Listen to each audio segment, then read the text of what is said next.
In an amazing leap forward for women's sports, women are being beaten at women's sports by other women who happen to be men.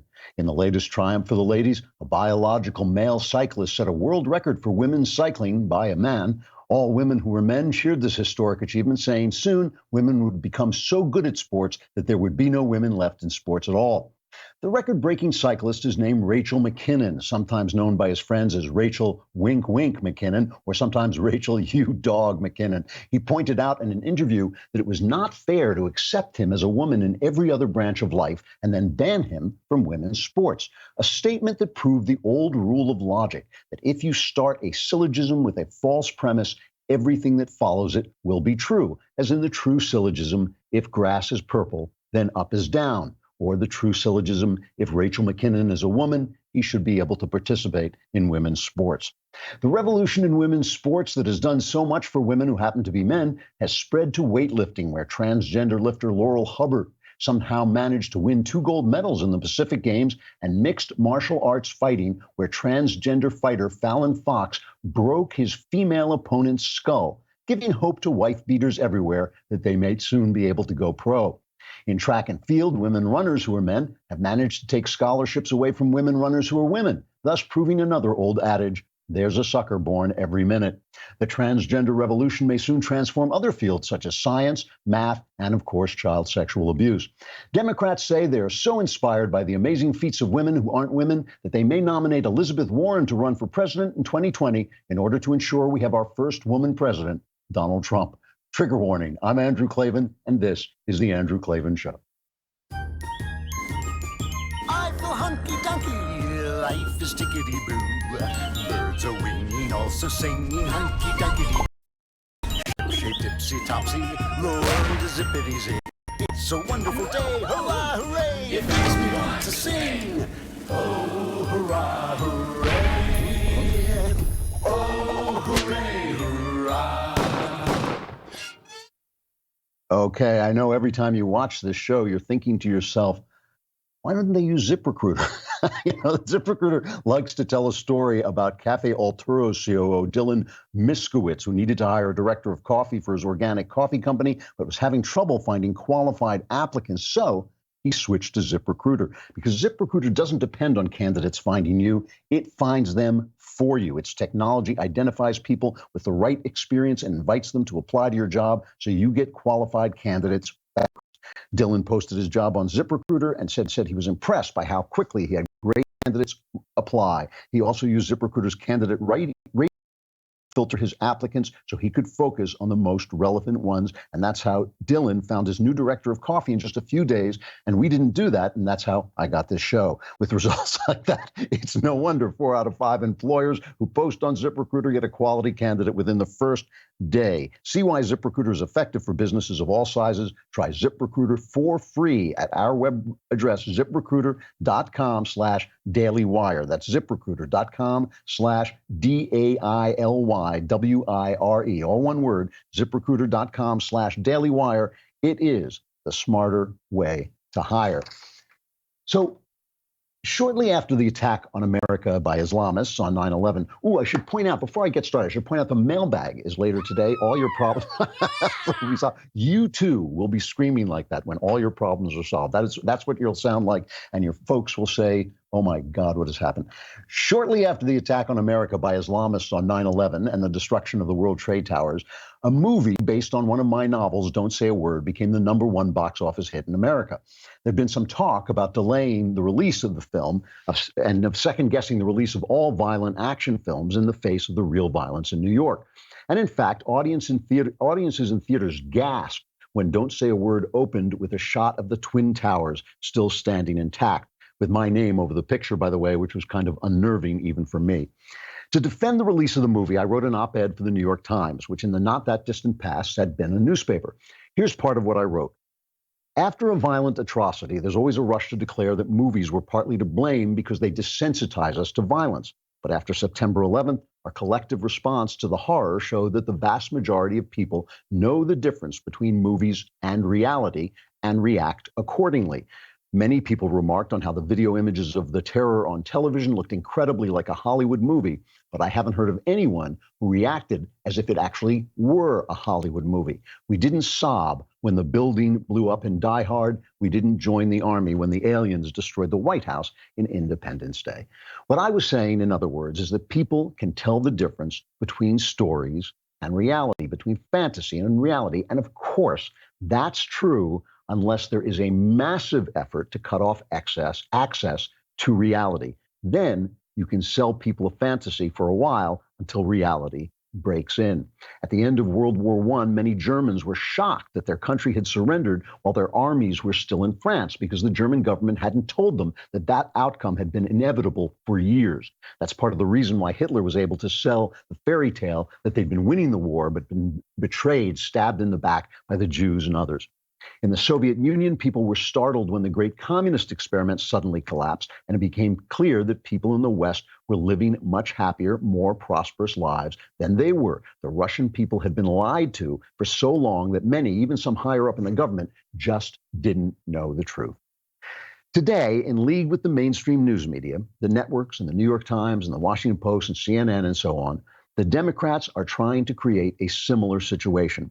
They're trying to create a world in which men can declare themselves women and people are too afraid to say it isn't true when obviously it isn't true. They're trying to create a world in which people can call Republicans racist, but to point out that calling Republicans racist is a stone lie, that's uncivil. They're trying to create a world in which Islam is beyond reproach, but Christianity is beyond the pale.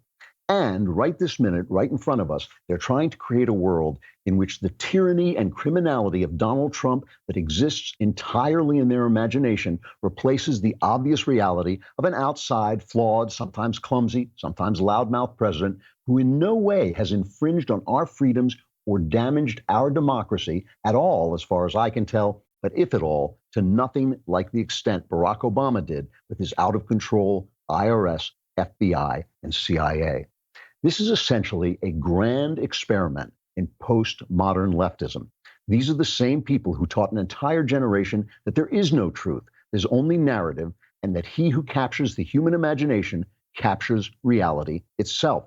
After all, many on the left believe that God is just a narrative and that he can be replaced with another narrative of woke holiness. Good luck with that. Now, of course, the left has a lot of power over the means of producing narrative in this country. They have the news media, they have Hollywood, and they have the Academy. But they don't have all the power, and they have a lot less power than they've had even in the recent past. So what we're watching is not just a struggle between Trump and the Democrats, nor are we just watching a struggle between Trump's version of events and the Democrats' version. We're watching a struggle between, on the one hand, a fantasy in which a socialist party that opposes everything America and the West have ever stood for are heroically battling a sort of Godzilla of bigotry and hatred in Donald Trump. And on the other hand, is reality in which Trump, with all his picadillos, is the best hope we've got to preserve the best country that's ever been. So we're going to see who's going to win that. And it'll be a really interesting experiment on how much fantasy can be promoted in the face of reality. Hey, I'm still here in Memphis, Tennessee. I'm speaking at the University of Memphis, I think it is tomorrow. Last night I was at Mississippi State. I want to thank them for their extremely warm welcome. They gave me a cowbell. It's out of reach, but they gave me a cowbell that they use to cheer on their losing football team. And it was really a great event. And it was live streamed, I think, so you can probably watch it if you like. A lot of news is breaking as I'm talking to you. And so I won't have time, obviously, to delve into that deeply because I'll want to find out more information. But President Trump just announced that he has removed the sanctions from Turkey because Turkey has declared their ceasefire against the northern part of Syria and the Kurds there. They've declared that ceasefire permanent, which would be a big win for Trump because it would mean that Turkey, he's now not opposed to our NATO ally, Turkey. And the Kurds are safe, and he says that more importantly, that the ISIS fighters are still contained. So he got everything he wanted. He got his troops out of that situation in which he felt that, I believe, he felt that it could only be a bad thing if one of our soldiers got killed, that we would be forced to retaliate against Turkey, which would be a mess. And I think that that's why he pulled out, and he's wanted to pull out for a long time. And all the tears and woe about, the betraying our lovely friends, the Kurds, basically hasn't amounted to very much. And worry about the ISIS fighters escaping hasn't worried amounted to very much. So in a single leap, Donald is free, and we'll see if that's the way it turns out. The other thing that's happening, which is more about what I want to talk about today, is that the Republicans stormed a closed-door hearing Wednesday morning to protest Democrats' impeachment inquiry, breaking up the deposition of a top Defense Department aide who was testifying about President Trump's dealings with Ukraine. And this comes after what happened yesterday, which is an amazing, amazing piece of journalistic malfeasance and an amazing attempt to sell you on a narrative that they want you to have, this fantasy narrative. And I will pick it apart. I'll pick apart the fantasy, but I also want to put forward the narrative, all right? William Taylor, the United States top diplomat in Ukraine, testified, and the Democrats leaked or released his written opening statement in which he said he became concerned in the Ukraine because he felt that diplomacy was being done by regular channels, but also irregular channels run by Rudy Giuliani. And under these regular channels, he was afraid that some lethal aid was being held up from the Ukrainians who need these weapons to fight the Russians, that he was afraid it was being held up on the condition, on the quid pro quo, as they keep saying, that the Ukrainians would investigate Burisma and the fact that Hunter Biden was working there, and other things about the 2016 election. Now, Byron York has a very good piece. Well, wait a minute. Before I talk about Byron York's piece, let's play, first of all, what the Democrats said as they came out of this meeting. Just that quick montage of, no, that's not the one. It's the one, cut two. My votes are a protest against an unfair process. That's not the right one. I'll find it. It is. All right. I don't seem to have it. Oh, yes, I do. Yes, I do. It is cut three. This is my most disturbing day in Congress so far. That has provided useful information that continues to corroborate what we've heard from the president's own confession, the confession co-signed by Mick Mulvaney. So this is the smoking gun they're looking for. Now, here is the way the anchors on the mainstream media played this story. This is cut number one. Today, Democrats called it the most damaging testimony to date against the President of the United States. A West Point graduate with 50 years of service to the country testified that the president held up security aid to Ukraine in exchange for dirt on Vice President Biden and his family. And behind me on Capitol Hill, that diplomat, Ambassador Bill Taylor, is still testifying. We begin with what the Democrats tonight are calling the most damaging testimony yet in the impeachment inquiry. Some Republicans concerned tonight, too. What the top U.S. diplomat to Ukraine said today about President Trump and about that money withheld from Ukraine.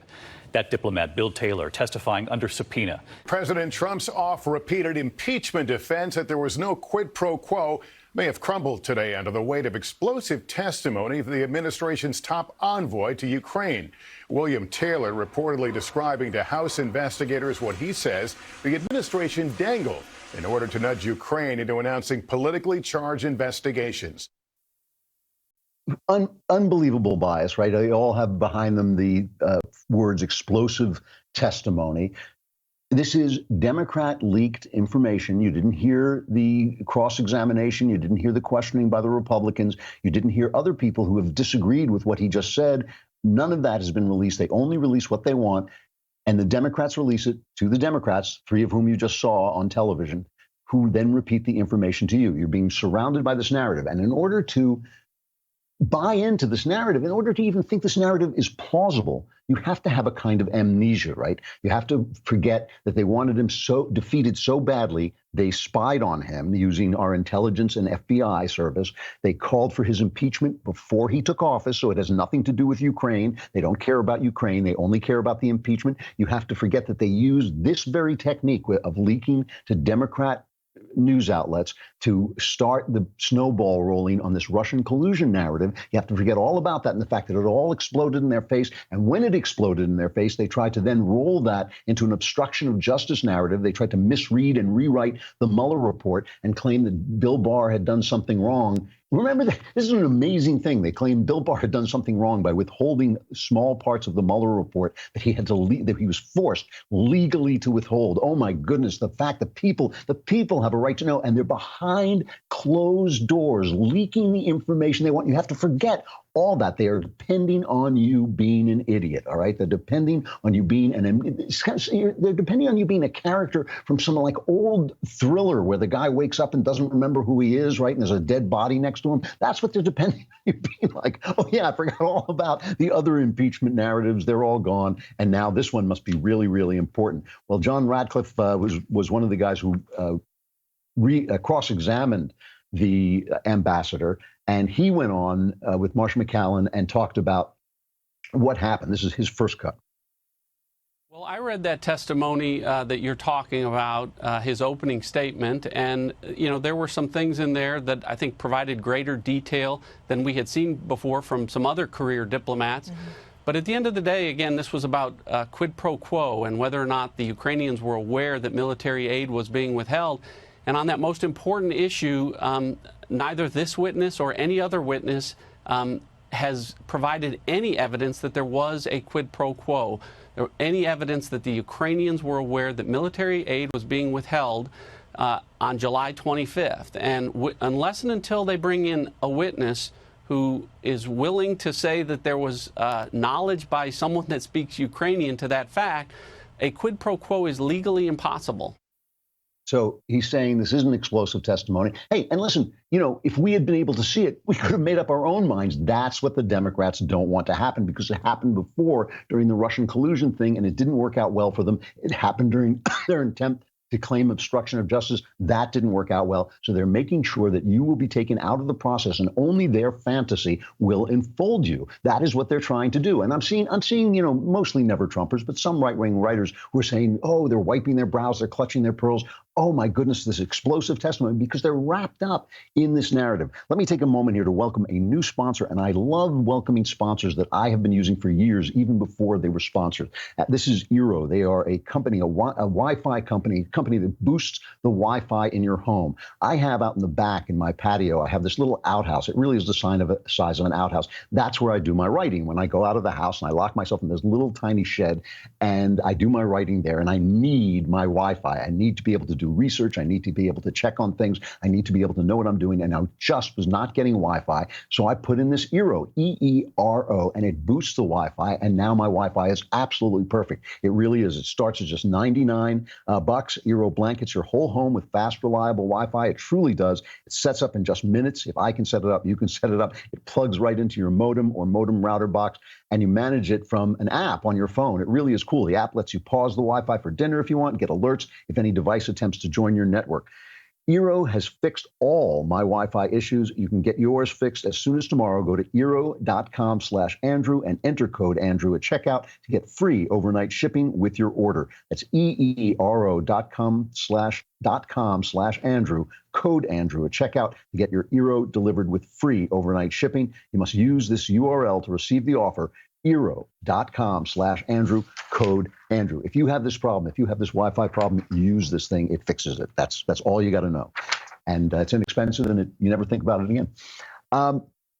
So let's hear the other thing that Ratcliffe says about this, the whole process, and the fact that, I mean, really, really, Adam Schiff is a modern Joseph McCarthy. This is not an exaggeration. He is basically sending out half information, false information, trying to twist the narrative. And the press is just going along with it, as they did with McCarthy. Everybody believed in McCarthy. Nobody stopped him until finally the army shut him down. Really, that's who it was. They give credit to the press and Edward R. Murrow, but really he was already on the way down by that time. I don't know who is going to stop Adam Schiff, but Adam Schiff is doing a truly, truly bad thing, and it is even made worse by the fact that the press supports him. Here is Ratcliffe talking about it. It changes every day, Martha. We don't know because they haven't made up their minds. This is Adam Schiff changing the rules literally day to day based on what's happening. We don't know witnesses that are being called and what they're going to be focusing on. It really depends on what they hear. Again, this is, this is an abuse of power. This is us finding out when we walk in the door what the rules of the day are going to be for that particular witness. And it's really unfair for all of us that are trying to represent our constituents in this process. And that's why it should be conducted in open, not behind closed doors, not as a secret grand jury where Adam Schiff, who is a material witness in this case, gets to make up the rules as they go. That's right. Schiff is a witness because he saw the whistleblower and then lied about it. He saw him before anybody else and then lied about the fact that he did. Byron, New York, I wanted to talk briefly about this Washington Examiner piece where he says that Trump had 5 reasons for holding up lethal aid to the Ukraine. And just remember that Obama gave them no aid to fight the Russians with. The Europeans are not giving them any lethal aid. We are supplying them with arms to defend themselves. We're the only ones doing it. And he points out that Trump doesn't like foreign aid. He's always trying to hold it up to all kinds of different countries, and then Congress kind of forces him to go through with it. But he doesn't like giving money to other people. He wants to keep it here. He has a concern that other countries don't contribute, that Europe isn't giving them any arms, and we're doing the whole thing, that we're toting the whole thing, and he's trying to correct that. And he has a concern about corruption in the Ukraine, like everybody. Corruption is endemic in the Ukraine. Corruption is endemic in Ukraine, and he wants to make sure that it gets rooted out, right? And remember, let's take Joe Biden at his word. Let's say when he held up what it was, $1 billion in aid to get them to fire a prosecutor. Let's say he was doing it for righteous reasons because the guy was corrupt, okay? That's what Trump is doing. That is exactly what Trump is doing. He also wants to see Trump assist in the inquiry into the Russia 2016 campaign investigation. Trump has caught on. He's heard this theory that the Ukraine has the Democrat server that they never showed to the FBI, but somehow we all agree has been hacked by the Russians. No one has seen this thing, but the Democrats say it was hacked by the Russians. So James Comey said, well, hacked by the Russians. And, John Brennan said, yep, hacked by the Russians. We've never seen it. And there's some kind of theory that it's in Ukraine. I don't think that's true. I don't think there's any evidence of it. But, Trump gets off on these kind of conspiracy theory tears. He seems to be on that. And he wants to see Ukraine investigate the business dealings of Joe Biden's son, Hunter. Now, that, is that a wise thing to say? No, it's not, because Biden is his opponent. In fact, Biden has gone up in the polls, which is amazing since he's running such a crummy campaign. But it shows you how bad Elizabeth Warren and Bernie Sanders are. But I don't think Trump is really afraid of Joe Biden. I don't think Biden can beat Trump, and I don't think Trump thinks he can beat him. But he gets these things. He gets these sticks in his teeth like a dog, and he won't let it go. He thinks this was corrupt, and he thinks this should be investigated. It's unwise. Is it impeachable? Are you kidding me?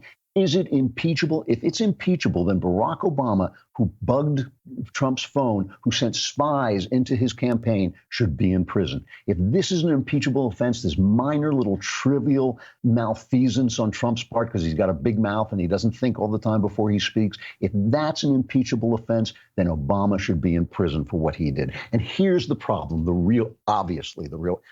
I hardly have to say this, but it's obvious the real problem. Here's Kevin McCarthy talking about what Trump has done.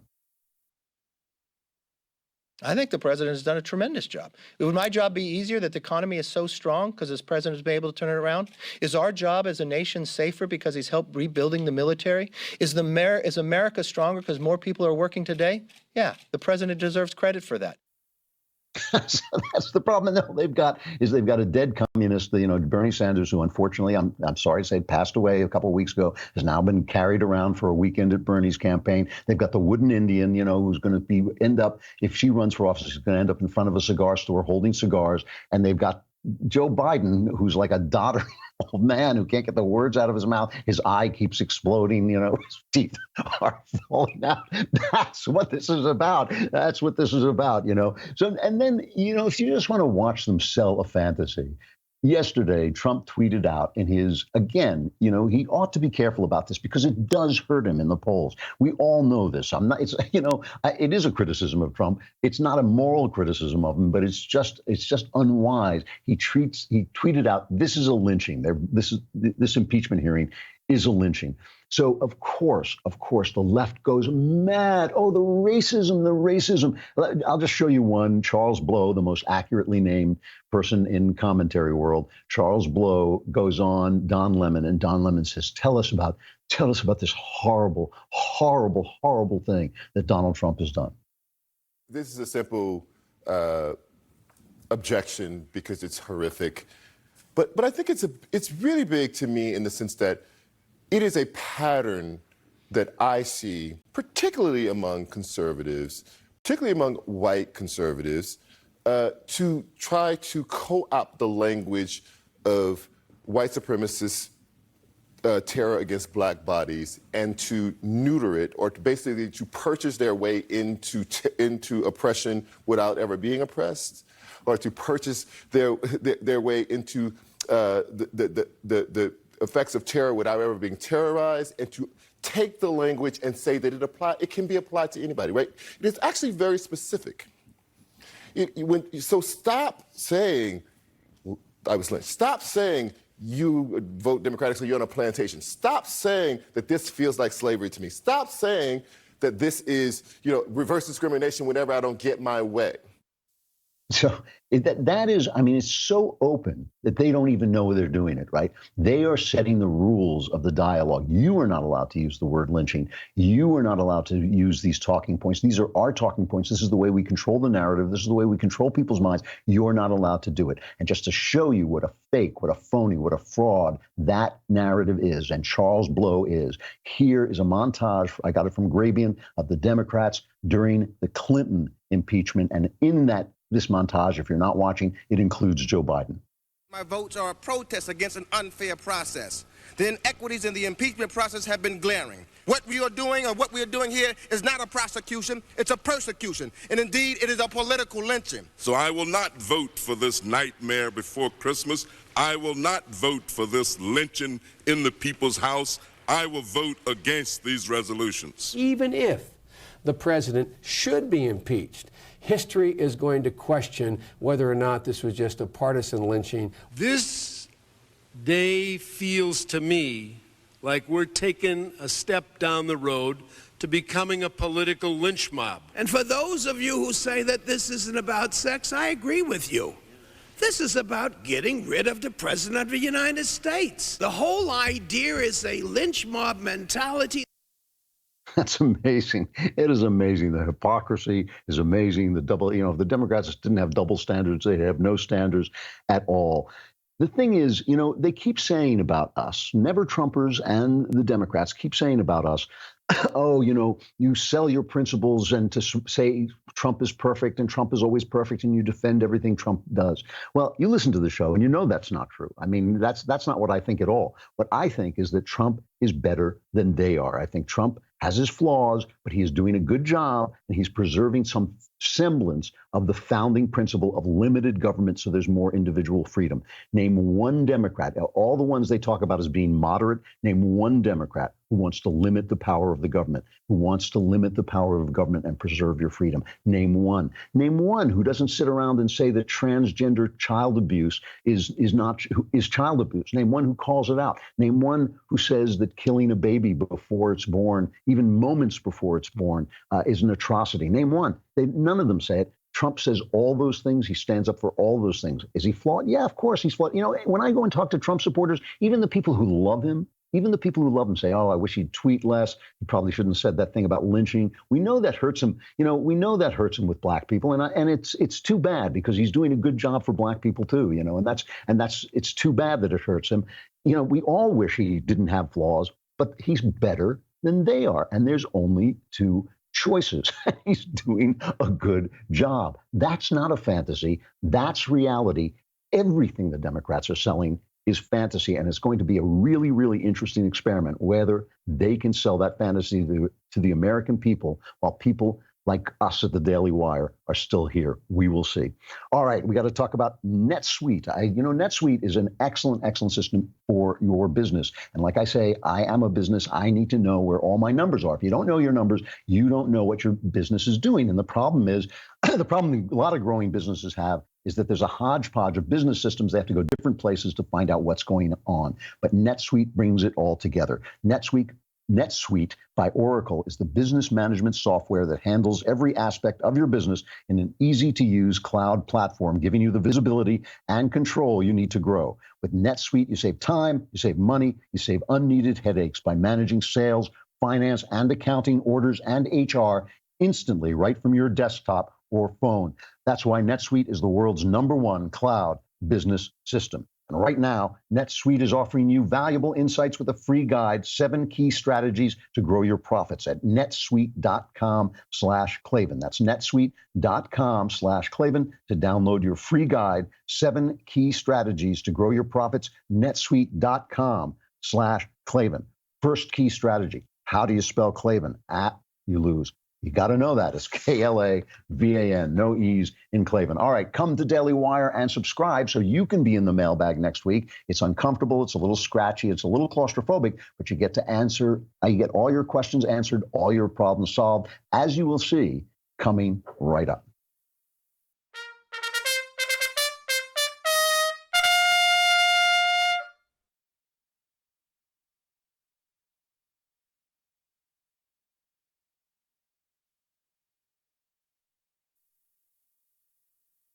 Mailbag.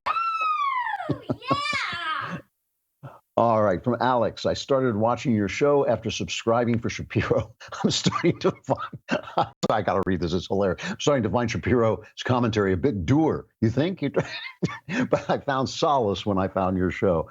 I'm a 26-year-old recovering alcoholic. I've been sober for 3 months and 6 days. I find it surprisingly easy to avoid alcohol, but nothing else in my life is changing. I'm an atheist. I'm struggling to find meaning. I'm single, gay, still living with my mother. I have little social life beyond going to bars and taking various pills to fit in. I have a decent job, which pays enough, but my finances are a mess. I have access to the national health, but it's not addressing my persistent depression and anxiety. My father died when I was 14, and since I found your show, I feel you're giving me some direction I've been missing. Thanks for everything that you do. And he's asking for advice. He doesn't actually ask a question here. It's kind of interesting. But first of all, if you're taking pills, that's not sobriety. You should get off the pills. Get off the pills as well. That's a scam. That's ridiculous. I'm going to give you a piece of advice, though, right? A lot of people write in and they say, I can't find meaning. Where's meaning? And a lot of the times they sound to me, and you sound to me, like they're sitting around waiting for a knock at their door. They're going to open the door. Nobody's going to be there. Then they'll look down and there's meaning standing there. Hello, I'm meaning. I'm here to fill up your life. That's not the way it works.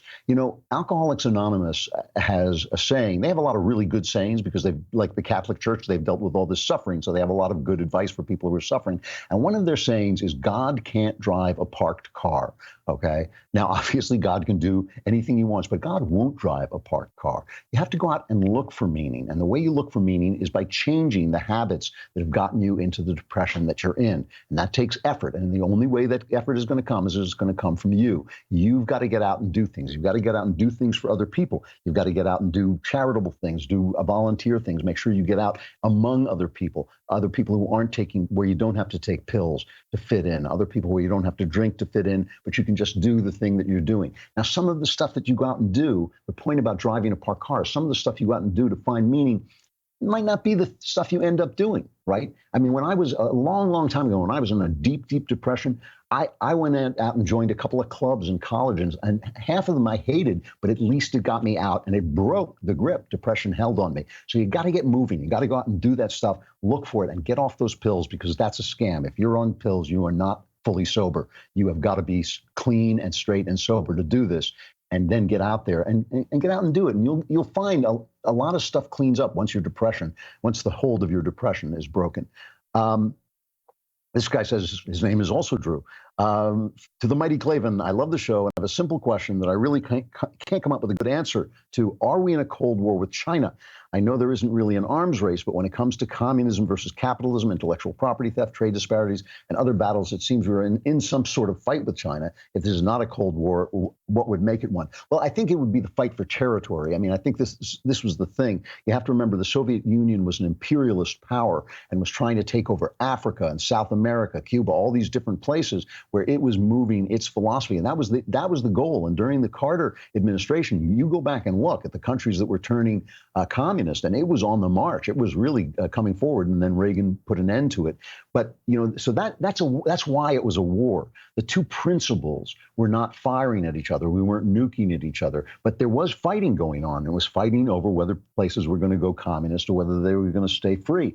And I think that right now, communist China is not an imperialist power. It's not expanding. That's why this Hong Kong thing is so disturbing, even though it's obviously part of their territory and it was given back to them by the British. They had a deal where they were going to keep essentially free for a certain number of years, and they seem to be encroaching on that deal. But that's a gray area. I mean, when China moved into Vietnam and we fought them there, and everybody said, what a terrible thing to do, it actually stopped them. It actually stopped their imperialist move, because they thought, if we're crazy enough to spend so much blood and treasure in Vietnam, they don't want to fight us in all these different places. Right now, they are our main, what they call geopolitical enemy. There's no question about it. We're going to be in a struggle with them for the next century, probably. It's going to be a big struggle. It's going to be a difficult struggle. It's going to be a struggle maybe that ultimately is for territory. There's already some question about the China Sea and the oceans around, because we have a dominant navy. So that could develop into a Cold War. But right now, I would say no, it actually does not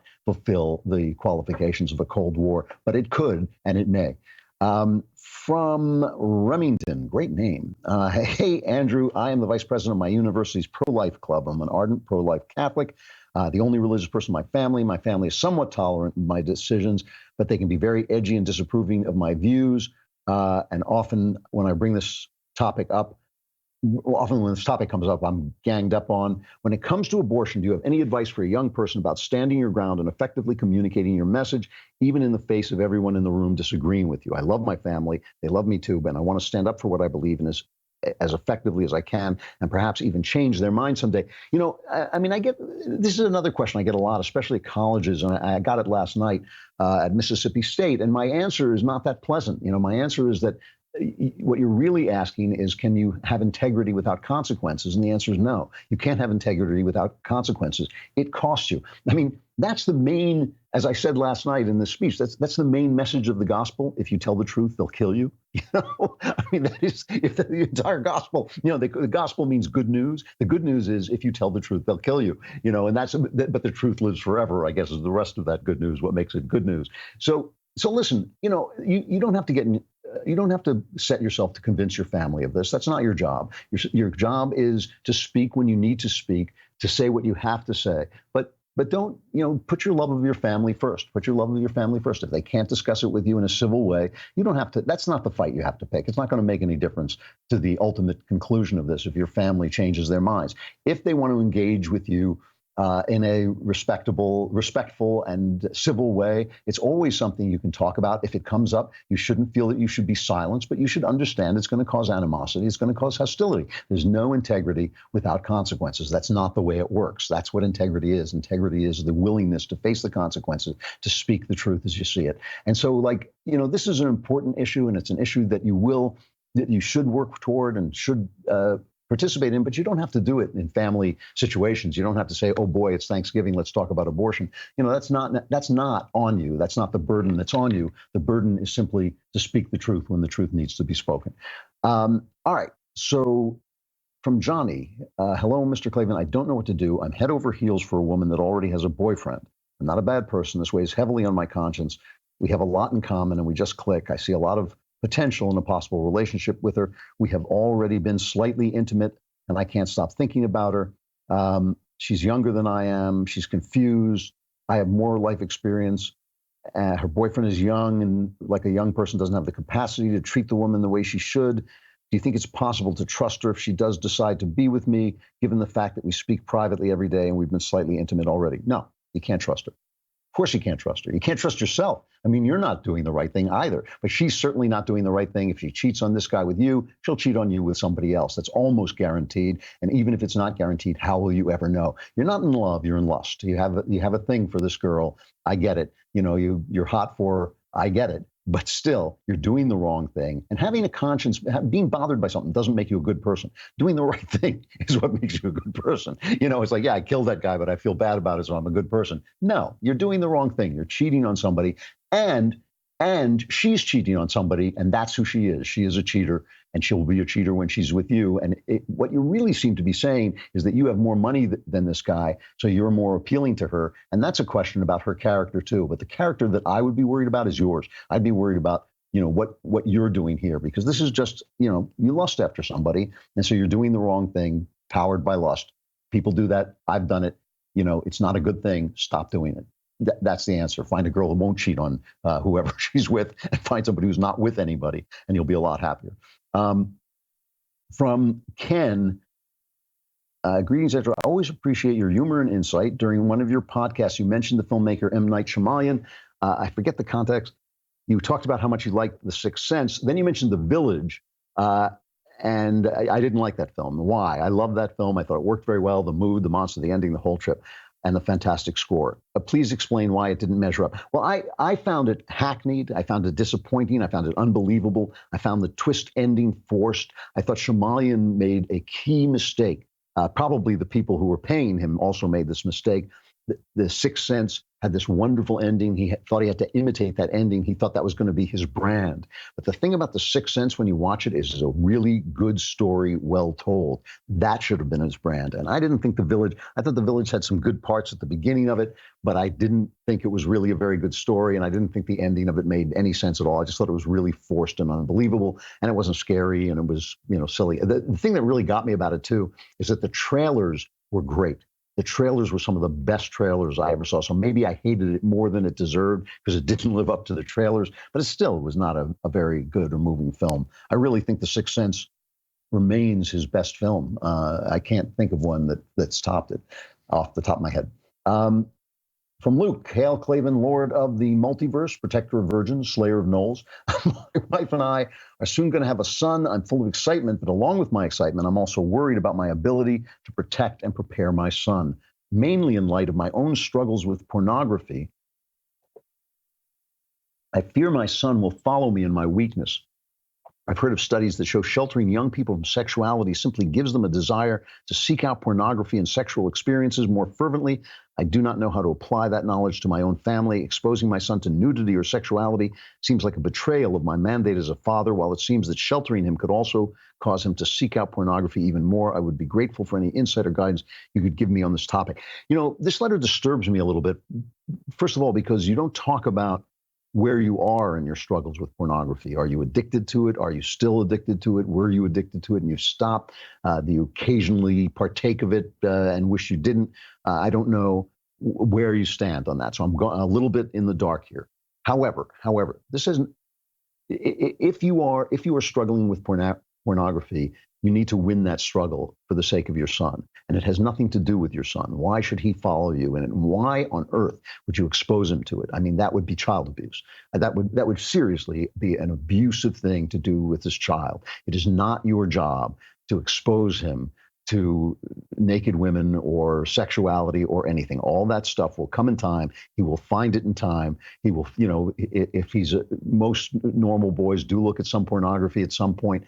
He's certainly going to be attracted to women and want to know more about him, and he will find out things. There'll be a time when he's a teenager when you have to decide whether he can go to an R-rated film or not. There'll be times when you have to make decisions about what he can see, and those will come along, but they're not going to come for a long time, and you certainly don't have to worry about that. The idea that you should be exposing him to this stuff is garbage. That's ridiculous. So the best thing you can have for him is to be incredibly good to his mom, show him what a good relationship looks like, show him what a dad looks like when he comes home and takes care of him and puts in time with his son, and show him what a man of integrity looks like by being who you appear to be. Obviously, you have a private life. He doesn't have to know everything about you, but you don't want to be a scurvy guy behind the scenes while pretending to be a decent guy in front of him, because that will play out eventually. So you want to be who you appear to be to your kids. And that is a question of developing integrity. And look, maybe you can't develop it tomorrow, but develop it over time, work on it every day, and make sure that and remind yourself that every day that you indulge in a pornography addiction, you're not that guy. So what your job here is to raise your kid, to give him a dad who loves him, who teaches him things, who teaches him the things that he loves, whether it's sports or whatever it is you do for entertainment, and aside from pornography, that's what is going to do a good thing for him. And this idea that you have to somehow expose him to sexuality, believe me, he will get exposed. And there's something wrong about that mode of thinking that you really ought to check out. And I hope you're getting help for that addiction, because it will degrade you over time. Do I have one more? Yeah, I'll do one more. My question from Corey. I'm a huge fan of the show and the whole Daily Wire team. My question is related to religion. I've been agnostic for the longest time. I listened to Christopher Hitchens, Sam Harris. I haven't been able to rationalize the existence of God. I do acknowledge that we are spiritual creatures. Interesting that. I mean, I don't understand how we can be spiritual creatures if there's no such thing as spirit. And I believe there's a deeper meaning to life than besides being just random matter floating around in space. You better think this philosophy through, because you can't really say that without God, without some kind of overarching spirit. But okay, this is where you are. You come to me where you are. I miss the community aspect of church. My question is, how can you claim that Christianity is the correct religion that explains the meaning of the universe when there were civilizations long before Christ's time, Egyptians, Romans, Greeks, etc., who for thousands of years had different belief systems?